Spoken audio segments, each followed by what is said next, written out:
Hello friends, नमस्कार। तो चलिए आज हम वन लाइनर साइंस के क्वेश्चन को हम डिस्कस करेंगे और याद करेंगे। ठीक है, तो ये मेरा आपका आज सेट नंबर कितना होगा? पार्ट 2 होगा। कितना होगा आज? सेट नंबर 2 यानी पार्ट 2। आज हम वन लाइनर क्वेश्चन जो आपको एसएससी जीडी हो, किस किस में काम आ सकता है?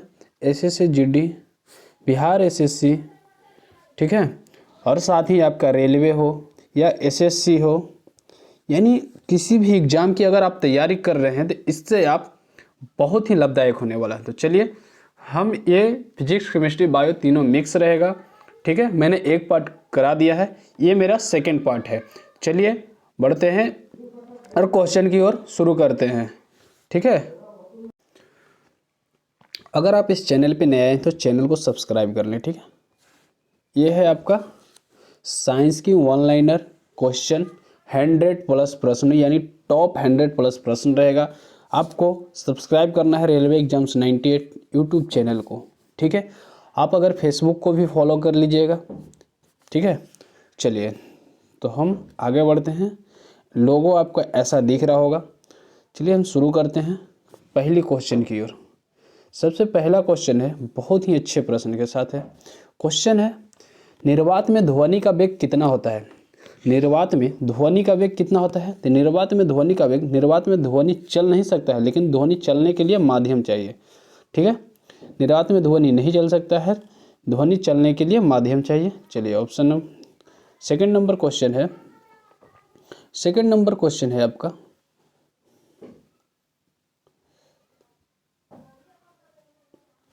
सेकंड क्वेश्चन है, वेंचुरी मीटर से क्या मापा जाता है? तो वेंचुरी मीटर से जल के प्रवाह की दर को नापा जाता है। क्या नापा जाता है? जल के प्रवाह को। वेंचुरी मीटर से क्या मापा जाता है? जल के प्रवाह को। दाब का एसआई मात्रक क्या होता है? दाब का एसआई मात्रक पास्कल होता है। दाब का एसआई मात्रक पास्कल होता है। 1 पास्कल बराबर 1 न्यूटन पर मीटर स्क्वायर होता है। 1 पास्कल बराबर क्या होता है? 1 न्यूटन पर मीटर स्क्वायर होता है। ठीक है, पास्कल का सिद्धांत किसने दिया था? ब्लेज पास्कल ने। पास्कल का सिद्धांत किसने दिया था? ब्लेज पास्कल ने। अगर आप इस चैनल पर नए आए तो चैनल को सब्सक्राइब कर लीजिए, साथ में लाइक कर लीजिए।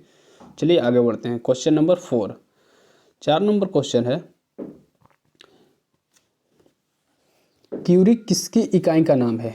क्यूरी किसकी इकाई का नाम है? तो क्यूरी रेडियो एक्टिव धर्मिता का। ठीक है, रेडियो एक्टिव का ऐसा इकाई क्यूरी है। ठीक है, ध्यान दीजिएगा। चलिए आगे बढ़ते हैं। 5वां नंबर क्वेश्चन, सेकंड पेंडुलम का आवर्तकाल कितना होता है? सेकंड पेंडुलम का आवर्तकाल 2 सेकंड होता है। सेकंड पेंडुलम का आवर्तकाल कितना होता है? 2 सेकंड।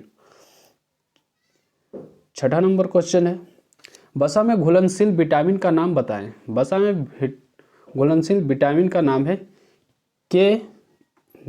विटामिन के ई। तो वसा में घुलनशील विटामिन का नाम कौन कौन से हैं? ए डी ई के, यानी के ई डी ए सही है। ए डी ई के बोलने में आसान होती है। ठीक है, चलिए आगे बढ़ते हैं। क्वेश्चन नंबर 7, जीव विज्ञान के जनक किसे जाना जाता है? फादर ऑफ बायोलॉजी किसे कहते हैं? अरस्तु को। फादर ऑफ बायोलॉजी किसे कहते हैं? अरस्तु को।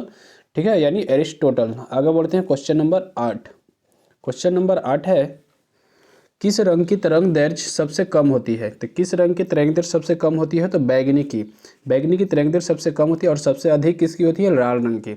बैगनी रंग की तरंग दैर्घ्य सबसे कम होती है और सबसे अधिक तरंग दैर्घ्य किसकी होती है? लाल रंग की। ठीक है, 9 नंबर क्वेश्चन है, कमरे में रखे रेफ्रिजरेटर का दरवाजा खोल दिया जाता है तो कमरे का ताप क्या होता जाता है? तो कमरे का ताप है जो बढ़ जाता है। क्यों? क्योंकि ये बाष्पीकरण के सिद्धांत पर काम करता है। किसके सिद्धांत पर काम करता है? बाष्पीकरण के सिद्धांत पर काम करता है। चलिए आगे बढ़ते हैं क्वेश्चन नंबर 10 की ओर। 10वां क्वेश्चन है, कुल कितने मूल मात्रक होते हैं? कुल कितने मूल मात्रक होते हैं? 7। ठीक है, मूल मात्रक कितने होते हैं? 7। कौन कौन से हैं? लंबाई, द्रव्यमान, समय, विद्युत धारा, ताप, ज्योति तीव्रता और पदार्थ की मात्रा। कुल कितने मूल मात्रक हैं, यानी फंडामेंटल यूनिट्स कितने हैं? तो 7 हैं। कौन कौन है? लंबाई एल से सूचित करते हैं, द्रव्यमान के से सूचित करते हैं, ठीक है, सॉरी एम से सूचित करते हैं, और समय को टी से, विद्युत धारा को आई से, ताप को यानी टेम्परेचर टी, ज्योति तीव्रता, पदार्थ की मात्रा आगे बढ़ते हैं क्वेश्चन नंबर 12। क्वेश्चन नंबर 12 है बोटनी यानी वनस्पति विज्ञान शब्द की उत्पत्ति किस भाषा से हुई है? तो ये ग्रीक से हुई है। किससे हुई? ग्रीक से। किसके द्वारा दूध खट्टा हो जाता है? तो बैक्टीरिया के कारण दूध खत्म हो जाए, लैक्टिक अम्ल के कारण। ठीक है, चलिए आगे बढ़ते हैं क्वेश्चन नंबर 13। क्वेश्चन नंबर 13 है कि एक लड़की झूला झूल रही है, उसके पास एक अन्य लड़की आकर बैठ जाती है, तो झूले का आवर्तकाल कितना रहेगा? कैसा रहेगा? तो अपवर्तित रहेगा। क्या रहेगा? अपवर्तित रहेगा। ठीक है, चलिए 14 नंबर क्वेश्चन। 14 नंबर क्वेश्चन है मानव शरीर में रक्त का थक्का किस विटामिन की वजह से जमता है यानी बनता है? तो विटामिन के। विटामिन के का रासायनिक नाम फाइलोक्विनोन होता है। विटामिन के का रासायनिक नाम फाइलोक्विनोन होता है। ठीक है, चलिए आगे बढ़ते हैं क्वेश्चन नंबर 15। 15 नंबर क्वेश्चन है मनुष्य के नेत्रों के संचालन के लिए किस विटामिन की आवश्यकता होती है? तो विटामिन ए। मनुष्य के नेत्रों के संचालन के लिए यानी सबसे अच्छा आवश्यकता यानी विटामिन ए है, जो विटामिन ए का रासायनिक नाम रेटिनॉल है। ये नाइट ब्लाइंडनेस होती है। ठीक है, रतौंधी। विटामिन ए की कमी से नाइट ब्लाइंडनेस हो जाती है, रतौंधी होती है जिसको बोलते हैं। चलिए नेक्स्ट क्वेश्चन 16 नंबर। छिली हुई सब्जियों को धोने से कौन सा विटामिन निकल जाता है? जब सब्जी छील लेते हैं तो उसको जब धोते हैं तो कौन सी विटामिन निकल जाता है? विटामिन सी यानी एस्कॉर्बिक एसिड। विटामिन सी का रासायनिक नाम क्या है? Ascorbic acid. ठीक है, एस्कॉर्बिक एसिड का C6H8O6 है। आगे बढ़ते हैं क्वेश्चन नंबर 17। क्वेश्चन नंबर 17 है जीव विज्ञान यानी बायोलॉजी शब्द का प्रयोग सर्वप्रथम किसने किया था? तो सर्वप्रथम लेमार्क तथा ट्रेविन रेनस ने किया था। सबसे पहले जीव विज्ञान यानी बायोलॉजी शब्द का प्रयोग किसने किया था? लेमार्क और ट्रेविनेरस ने। ठीक है, आगे बढ़ते हैं। सॉर्स क्या है यानी SARS क्या है यानी इसका फुल फॉर्म? ये है विषाणु जनित रोग है सॉर्स। ठीक है, इसका फुल फॉर्म होता है सर्व एक्यूट रेस्पिरेटरी सिंड्रोम। सर्व एक्यूट रेस्पिरेटरी सिंड्रोम। ठीक है, चलिए आगे बढ़ते हैं क्वेश्चन नंबर 19 की ओर। 19 नंबर क्वेश्चन है चिकित्सा शास्त्र का जनक किसे कहा जाता है? तो हिपोक्रेटस का। चिकित्सा शास्त्र का जनक किसे कहा जाता है? हिपोक्रेटस का। जंतु विज्ञान के जनक किसे कहते हैं? अरस्तु का। जंतु विज्ञान का जनक किसे कहते हैं? अरस्तु का यानी जूलॉजी। चलिए आगे बढ़ते हैं क्वेश्चन नंबर 21। 21 नंबर क्वेश्चन है वनस्पति विज्ञान यानी बोटनी के जनक कौन है? थियोप्रेस्टस। बोटनी के जनक कौन है यानी वनस्पति विज्ञान के जनक कौन है? थियोप्रेस्टस। फाइकोलॉजी में किसका अध्ययन होता है? फाइकोलॉजी में शैवाल का अध्ययन होता है यानी एल्गी का। ठीक है, फाइकोलॉजी में किसका अध्ययन करते हैं हम लोग? शैवाल का यानी एल्गी का। आगे बढ़ते हैं क्वेश्चन नंबर 23। क्वेश्चन नंबर 23 है पर्यावरण यानी इन्वायरमेंट का अध्ययन जीव विज्ञान की किस शाखा के अंतर्गत किया जाता है? तो पारिस्थितिकी। पर्यावरण का अध्ययन किस शाखा के अंतर्गत करते हैं? तो पारिस्थितिकी तंत्र। पुष्पों का अध्ययन क्या कहलाता है? एंथोलॉजी। पुष्पों का अध्ययन क्या कहलाता है? एंथोलॉजी। ठीक है, यानी क्लोरीन गैस पुष्पों का रंग उड़ा देता है। क्लोरीन गैस है जो पुष्पों का रंग क्या करता है? उड़ा देता है। पुष्पों का अध्ययन क्या कहलाता है? एंथोलॉजी। आगे बढ़ते क्वेश्चन नंबर 25 की ओर। 25 नंबर क्वेश्चन है हैजा किसके कारण होता है? बोलते हैं ना कि हैजा उठल है। हैजा किसके कारण होता है? जीवाणु बैक्टीरिया के कारण। हैजा किसके कारण होता है? जीवाणु बैक्टीरिया के कारण। 26 नंबर क्वेश्चन है दूध से दही के रूप में जमने का कारण क्या है? पता है आप लोगों के दही खाते हैं, दूध से दही जम जाता है। तो दूध से दही से दूध नहीं बना सकते हैं, लेकिन दूध से दही बना सकते हैं। ठीक है, तो लैक्टोबैसिलस जीवाणु के कारण यानी लैक्टोबैसिलस बैक्टीरिया के कारण दूध से दही जम जाता है। ठीक है, चलिए आगे बढ़ते हैं क्वेश्चन नंबर 27। 27 नंबर क्वेश्चन है एड्स किसके कारण फैलता है? तो शारीरिक संपर्क। ठीक है, एड्स किसके कारण फैलता है? शारीरिक संबंध के कारण। ठीक है, चलिए आगे बढ़ते हैं। एड्स का फुल फॉर्म अगर पूछे तो acquired amino deficiency syndrome. Acquired amino deficiency syndrome. ठीक है, चलिए आगे बढ़ते हैं क्वेश्चन नंबर 28 की ओर। 28 नंबर क्वेश्चन है 28 नंबर क्वेश्चन है आपका विषाणु यानी वायरस में क्या होता है? विषाणु यानी वायरस में क्या होता है? तो न्यूक्लिक एसिड और प्रोटीन। क्या होता है? न्यूक्लिक एसिड और प्रोटीन। न्यूक्लिक एसिड और प्रोटीन विषाणु में होता है। इंद्रधनुष में कितने रंग होते हैं? तो 7 रंग होते हैं। कौन कौन होते हैं? बैगनी, जामुन, नीला, हरा, पीला, नारंगी और लाल। इंद्रधनुष में कितने रंग होते हैं? 7 रंग होते हैं। कौन कौन होते हैं? बैगनी, जामुनी, नीला, हरा, पीला, नारंगी और लाल।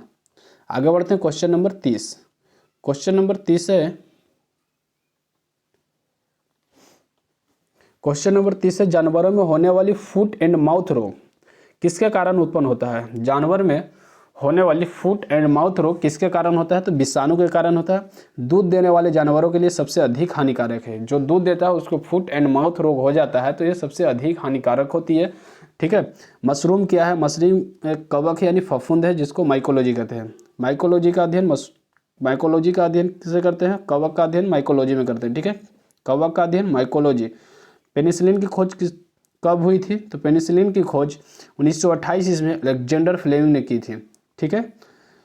पेनिसिलिन प्राप्त कहाँ से होती है? तो कवक से पेनिसिलिन प्राप्त होती है। ठीक है। पेनिसिलिन की खोज कब हुई थी? तो 1928 में अलेक्जेंडर फ्लेमिंग ने पेनिसिलिन प्राप्त हुआ था कवक से। चलिए आगे बढ़ते हैं क्वेश्चन नंबर 33। क्वेश्चन नंबर 33 है, एथलीट फुट नामक बीमारी किसके कारण होती है? तो एथलीट फुट नामक बीमारी किसके कारण होती है? टीनिया पेडिस नाम के कवक से। टीनिया पेडिस नाम के कवक से। ठीक है। एथलीट फुट नामक बीमारी किसके कारण होती है? तो टीनिया पेडिस नामक के कवक से। लाइकेन जिन दो वर्ग के पौधे से मिलकर बनता हुए हैं? कवक और शैवाल। लाइकेन जिन दो वर्ग के पौधे से मिलकर बनता हुए हैं? कवक और शैवाल। ठीक है। लाइकेन किससे मिलकर बनता है? तो कवक और शैवाल से। आगे बढ़ते हैं क्वेश्चन नंबर 35। क्वेश्चन नंबर 35 है, लिटमस किससे प्राप्त होता है? तो लिटमस लाइकेन से प्राप्त होता है। लिटमस किससे प्राप्त होता है? लाइकेन से प्राप्त होता है। ठीक है। लिटमस किससे प्राप्त होता है? लाइकेन से प्राप्त होता है। क्वेश्चन नंबर 36 है, कवक अपना भोजन स्वयं नहीं बनाते हैं, बल्कि ये किस विधि से बनाते हैं? विविध पोषी होते हैं। कवक अपना जो भोजन है स्वयं नहीं बनाता है, बल्कि ये विविध पोषी होते हैं। ठीक है। चलिए आगे बढ़ते हैं क्वेश्चन नंबर 37 की ओर। क्वेश्चन नंबर 37 है, शरीर में हीमोग्लोबिन का कार्य है। शरीर में हीमोग्लोबिन का कार्य है ऑक्सीजन का परिवहन करना। शरीर में जो हीमोग्लोबिन है, अगर शरीर में हीमोग्लोबिन है, उसका कार्य क्या है? ऑक्सीजन का परिवहन करना, जो पूरे शरीर में हमारे ऑक्सीजन देती है ब्लड के सहारे। ठीक है। आगे बढ़ते हैं क्वेश्चन नंबर 38। क्वेश्चन नंबर 38 है, लाल रक्त कणिकाएं आरबीसी कहाँ उत्पन्न होती है? तो लाल रक्त कणिकाएं है जो अस्थि मज्जा में उत्पन्न होती है। आरबीसी कहाँ उत्पन्न होती है? अस्थि मज्जा में। आरबीसी का जीवन काल कितना दिन का होता है? आप कमेंट बॉक्स में आंसर कीजिएगा। ठीक है। चलिए आगे बढ़ते हैं क्वेश्चन नंबर 39 की ओर। 39 है, पाचन क्रिया में प्रोटीन किस पदार्थ में बदल जाते हैं? पाचन क्रिया में प्रोटीन किस पदार्थ में बदल जाते हैं? तो एमिनो एसिड में। किस में? एमिनो एसिड में, जो 20 प्रकार के एमिनो एसिड होते हैं। कितने प्रकार के एमिनो एसिड होते हैं? 20 प्रकार के, जो पाचन की क्रिया में प्रोटीन के पदार्थ में बदल जाते हैं, वो एमिनो अम्ल। ठीक है। चलिए आगे बढ़ते हैं क्वेश्चन नंबर 40। क्वेश्चन नंबर 40 है, स्वस्थ मनुष्य का रक्तचाप कितना होता है? जो स्वस्थ व्यक्ति रहेगा उसका रक्तचाप कितना होता है? 120/80। 120 बट्टा कितना होता है? 80 होता है। ठीक है। mm यानी मिलीलीटर। 120 है जो सिस्टोलिक बोलते हैं। ठीक है, SYT शॉर्ट में। और 80 है जो डायस्टोलिक बोलते हैं, DYT।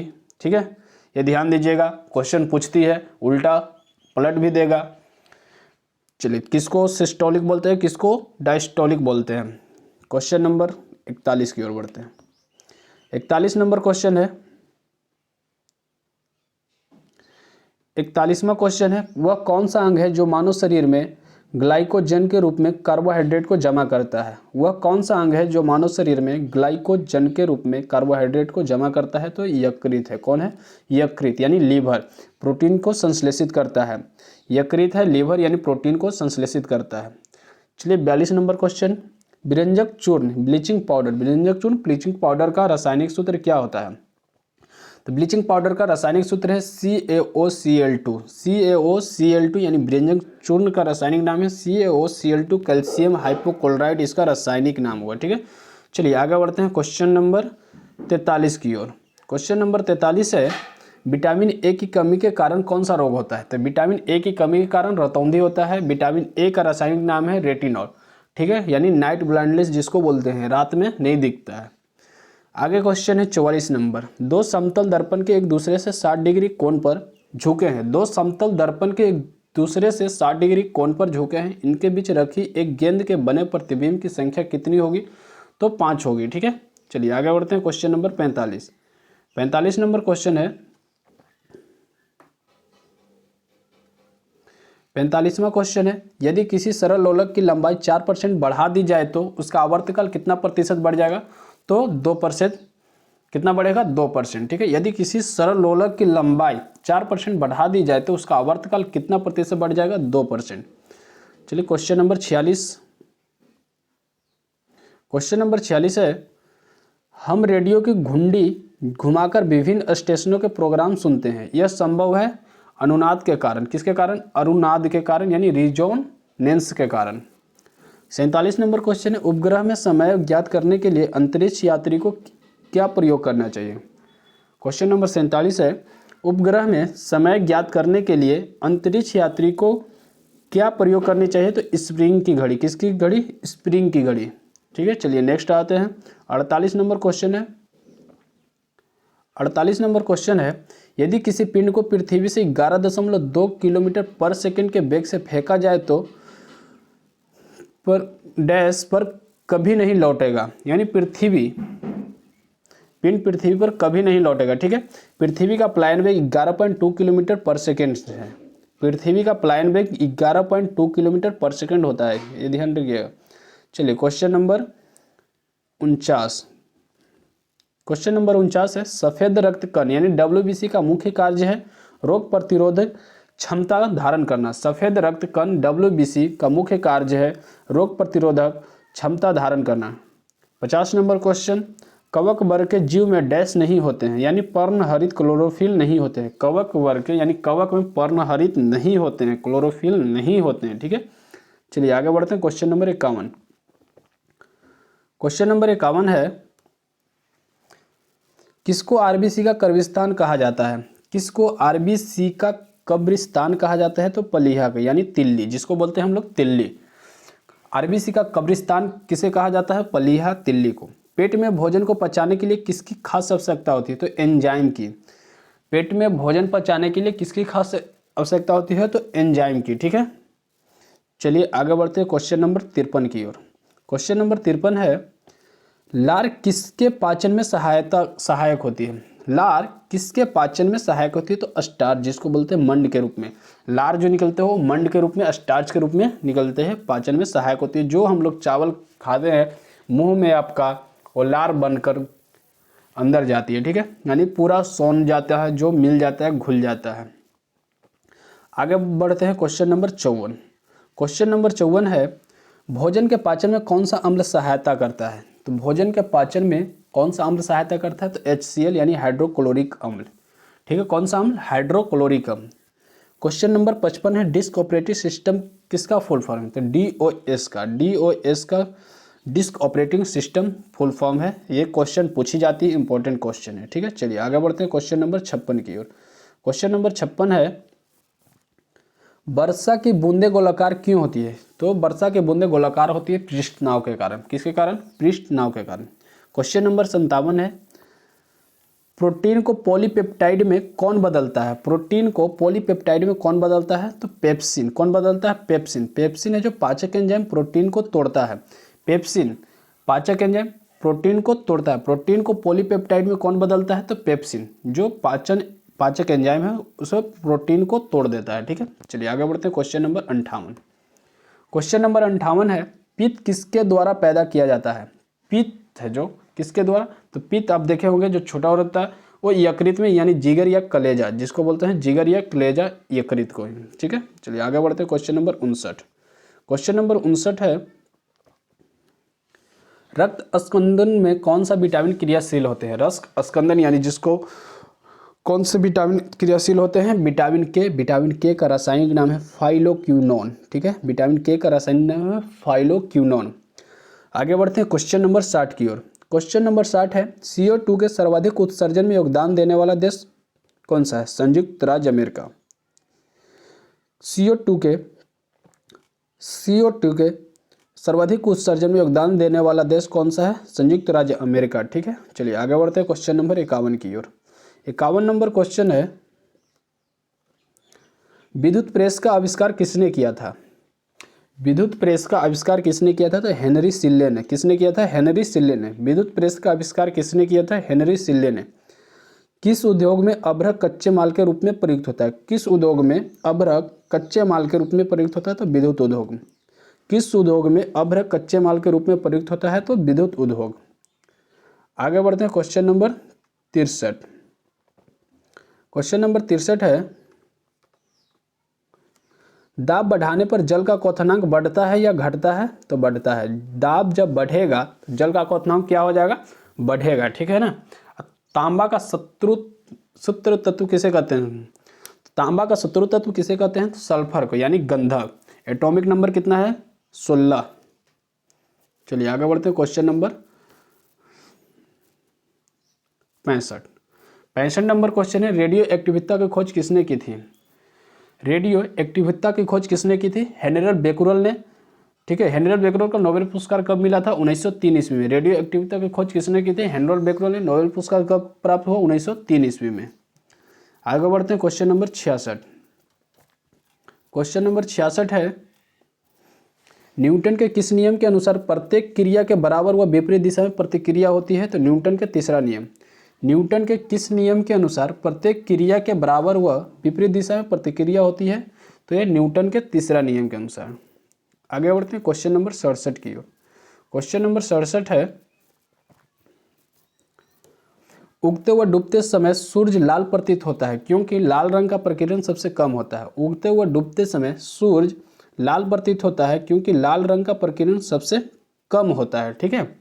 आगे बढ़ते हैं क्वेश्चन नंबर 68 में है, पानी के अंदर हवा का एक बुलबुला किस तरह बर्ताव करता है? तो एक अवतल लेंस की तरह। पानी के अंदर हवा का एक बुलबुला किस तरह बर्ताव करता है? तो अवतल लेंस की तरह, ठीक है। चलिए आगे बढ़ते हैं क्वेश्चन नंबर 69। वनस्पति विज्ञान के जनक किसे कहते हैं? थियोफ्रेस्टस के हो चुका है। चलिए 70 नंबर क्वेश्चन है, बहुत ही अच्छे प्रश्न। यदि कोई मनुष्य समतल दर्पण की ओर 4 मीटर पर सेकंड की चाल से आ रहा है, यदि कोई मनुष्य समतल दर्पण की ओर से 4 मीटर पर सेकंड की चाल से आ रहा है तो दर्पण में मनुष्य का प्रतिबिंब किस चाल से आता हुआ प्रतीत होगा? 8 मीटर पर सेकंड से, ठीक है।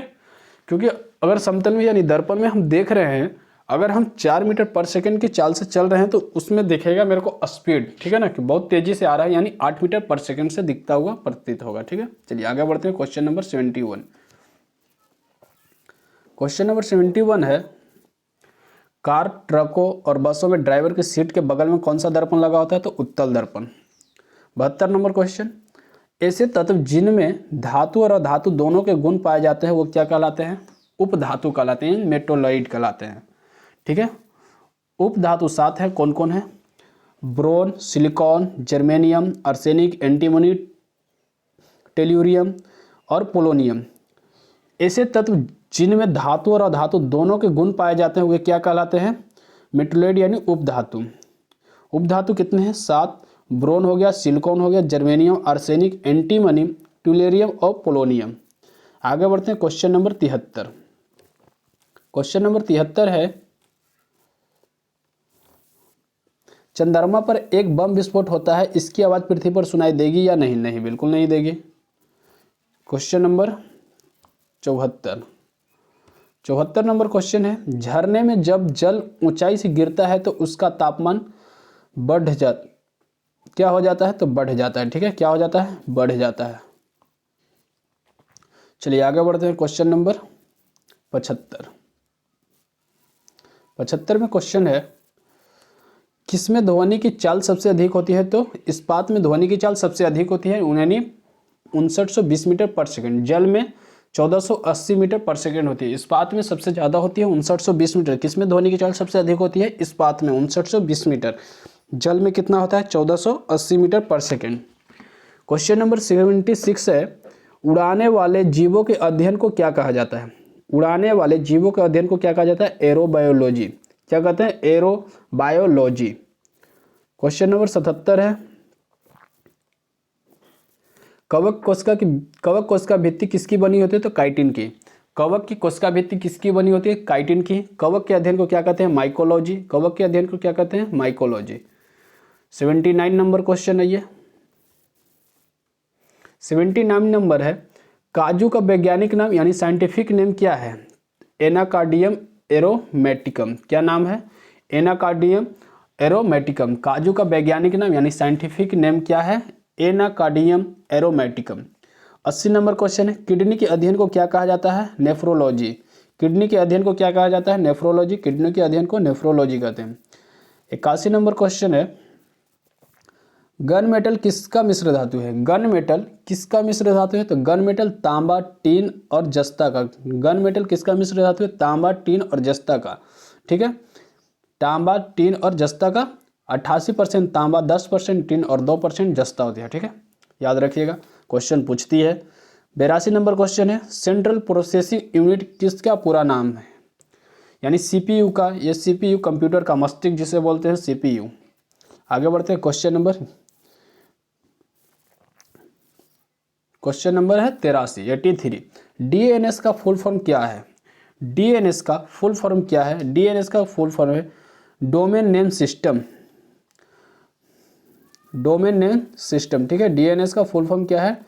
Domain name system. आगे बढ़ते हैं, क्वेश्चन नंबर 84। 84, श्वेत रक्त कोशिका डब्ल्यूबीसी का दूसरा नाम क्या है? ल्यूकोसाइट। डब्ल्यूबीसी का दूसरा नाम क्या है? ल्यूकोसाइट। ध्यान रखिए, क्वेश्चन पूछने वाली है, अति महत्वपूर्ण क्वेश्चन है। बिना ब्रेक लिए हम 84 तक पहुंच गए हैं। ठीक है, अभी हम कुछ नहीं बोले हैं। श्वेत रक्त कोशिका है, डब्ल्यूबीसी का दूसरा नाम क्या है? Leucocyte. World wide web W का आविष्कार किसने किया था? तो टिम बर्नर्स ली ने। किसने किया था? टिम बर्नर्स ने। ये ब्रिटिश वैज्ञानिक थे। कहाँ के वैज्ञानिक थे? ब्रिटिश वैज्ञानिक थे। वर्ल्ड वाइड वेब यानी डब्ल्यू का आविष्कार किसने किया था? टिम बर्नर्स ले ने। ठीक है, चलिए आगे बढ़ते हैं, क्वेश्चन नंबर 86। क्वेश्चन नंबर 86 है, कोशिका भित्ति का मुख्य कार्य क्या होता है? कोशिका भित्ति का मुख्य कार्य क्या होता है? कोशिका को आकृति प्रदान करना और प्रोटोप्लाज्म की रक्षा करती है। कोशिका को आकृति प्रदान करना और प्रोटोप्लाज्म की रक्षा करती है। क्वेश्चन नंबर 87, अंतरिक्ष में जाने वाली पहली महिला कौन थी? अंतरिक्ष में जाने वाली पहली महिला कौन थी? Valentina Tereshkova. 1963 ईस्वी में रूस देश की तरफ से। किसके तरफ से गई थी? रूस देश की तरफ से। कब गई थी? 1963 ईस्वी में। नाम क्या है? Valentina Tereshkova. क्वेश्चन नंबर 88 में आइए। क्वेश्चन नंबर 88 है, कोशिका भित्ति किस किस में पाई जाती है? कोशिका भित्ति किस किस में पाई जाती है? तो कोशिका भित्ति पादप में पाई जाती है, जीवाणु में, शैवाल में और कवक आदि में पाई जाती है। कोशिका भित्ति किस किस में पाई जाती है? पादप, जीवाणु, शैवाल, कवक आदि में पाई जाती है। 89 नंबर क्वेश्चन है। 89 नंबर, अम्ल वर्षा किसके पर्यावरण प्रदूषण से बनता है? अम्ल वर्षा किसके पर्यावरण प्रदूषण से बनता है? तो ये nitrous oxide N2, nitrous oxide N2 और सल्फर डाइऑक्साइड SO2। आगे बढ़ते हैं, क्वेश्चन नंबर 90। क्वेश्चन नंबर 90 है, अल्ट्रासोनिक तरंग प्रसरित तरंग का मात्रक क्या है? अल्ट्रासोनिक तरंग यानी प्रसरित तरंग का मात्रक क्या है? हर्ट्ज आवृत्ति। हर्ट्ज की आवृत्ति कितनी? हर्ट्ज आवृत्ति कितने? 20,000 हर्ट्ज से अधिक। अल्ट्रासोनिक तरंग प्रसरित तरंग जिसको बोलते हैं का मात्रक क्या है? हर्ट्ज यानी आवृत्ति कितना? 20,000 हर्ट्ज से अधिक। 91 नंबर क्वेश्चन, आनुवंशिकता के अध्ययन को क्या कहते हैं? आनुवंशिकी यानी जेनेटिक्स। आनुवंशिकता के अध्ययन को क्या कहा जाता है? आनुवंशिकी यानी जेनेटिक्स इंग्लिश में। क्वेश्चन नंबर 92 है, आयोडीन एक ऐसा तत्व है जिस पर कभी प्रतिक्रिया नहीं करता है, वो ऑक्सीजन है। आयोडीन एक ऐसा तत्व है, ऑक्सीजन किस पर कभी प्रतिक्रिया नहीं करता है? तो ऑक्सीजन पर। ठीक है, चलिए आगे बढ़ते हैं, क्वेश्चन नंबर 93। क्वेश्चन नंबर 93 है,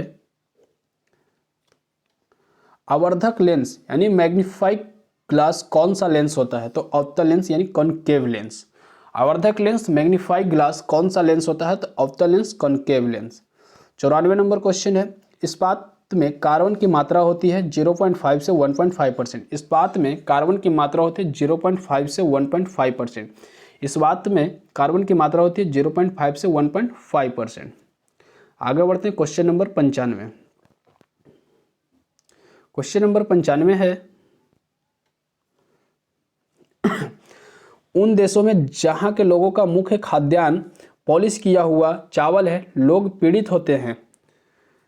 वो है बेरी से विटामिन बी की कमी से बेरी रोग। उन देशों में जहां के लोगों का मुख्य खाद्यान्न पॉलिश किया हुआ चावल है, लोग पीड़ित होते हैं विटामिन बी से। विटामिन बी पीड़ित होते हैं बेरी रोग से, यानी विटामिन बी की कमी से कौन सी रोग होती है? बेरी। ठीक है, विटामिन बी का आप रासायनिक नाम कमेंट बॉक्स में छापिएगा। आगे बढ़ते हैं, क्वेश्चन नंबर 96। 96 नंबर है, एक प्रेशर कुकर खाना पकाने में लगे समय को घटा देता है क्योंकि कुकर के अंदर का क्वथनांक बढ़ जाता है। क्या होता है? बॉइलिंग पॉइंट बढ़ जाता है। एक प्रेशर कुकर खाना पकाने में लगे समय को घटा देता है क्योंकि कुकर के अंदर का क्वथनांक बढ़ जाता है, यानी बॉइलिंग पॉइंट बढ़ जाता है। आगे बढ़ते हैं क्वेश्चन नंबर 97। 97 नंबर क्वेश्चन है, एक फ्यूज तार का उपयोग किस लिए होता है? एक फ्यूज तार का उपयोग किस लिए होता है? तो हानि पहुंचाए बिना उच्च विद्युत धारा के प्रवाह। एक फ्यूज तार का उपयोग किस लिए हम लोग करते हैं? फ्यूज लगाते हैं ना घर में, हानि नहीं पहुंचा पाती है उच्च विद्युत धारा के प्रवाह को। आगे है क्वेश्चन नंबर 98। एक सतह पर चलती हुई गेंद किसका उदाहरण है? तो बेलन घर्षण यानी रोलिंग फ्रिक्शन। किसका है? Rolling friction. ठीक है, एक सतह पर चलती हुई गेंद किस उदाहरण है? बेलन घर्षण यानी रोलिंग फ्रिक्शन। देखते हुए रोल करता है यानी गोल घूमता है। आगे बढ़ते हैं 99 नंबर क्वेश्चन है, विट्टी कर के अनुसार जीवों को कितने वर्गों में बांटा गया है? विट्टी कर के अनुसार जीवों को कितने वर्गों में बांटा गया है? तो 5 वर्गों में। कौन कौन क्वेश्चन है? मोनेरा, प्रोटिस्टा, पादप, कवक और जंतु। मोनेरा, प्रोटिस्टा, पादप, कवक और जंतु 5 प्रकार के वर्ग हैं। ठीक है, चलिए 100 पर पहले पहुंचने से पहले अगर आप इस चैनल पे नए आए हैं तो चैनल को सब्सक्राइब कर लीजिए, साथ में नोटिफिकेशन को ऑन कर लीजिएगा और लाइक कीजिए, कमेंट भी करके बताइए। चलिए तो हम अब 100 नंबर क्वेश्चन की ओर पहुंच गए, नहीं लास्ट क्वेश्चन की ओर। लास्ट क्वेश्चन है आपका, एंथ्रेक्स रोग किस में पाया जाता है? तो एंथ्रेक्स रोग गाय और भैंस में पाया जाता है। एंथ्रेक्स रोग किस में पाया जाता है? गाय और भैंस में। इस तरह क्वेश्चन आपको वन लाइनर क्वेश्चन समाप्त हुआ। अगर आप इस चैनल पर नए होंगे तो चैनल को सब्सक्राइब कर लीजिए, साथ में बेल आइकन को प्रेस कर लीजिए और लाइक कीजिए, कमेंट कीजिए, शेयर कीजिए। तो चलिए थैंक यू, मिलते हैं अगली क्लास में। तब तक के लिए जय हिंद, जय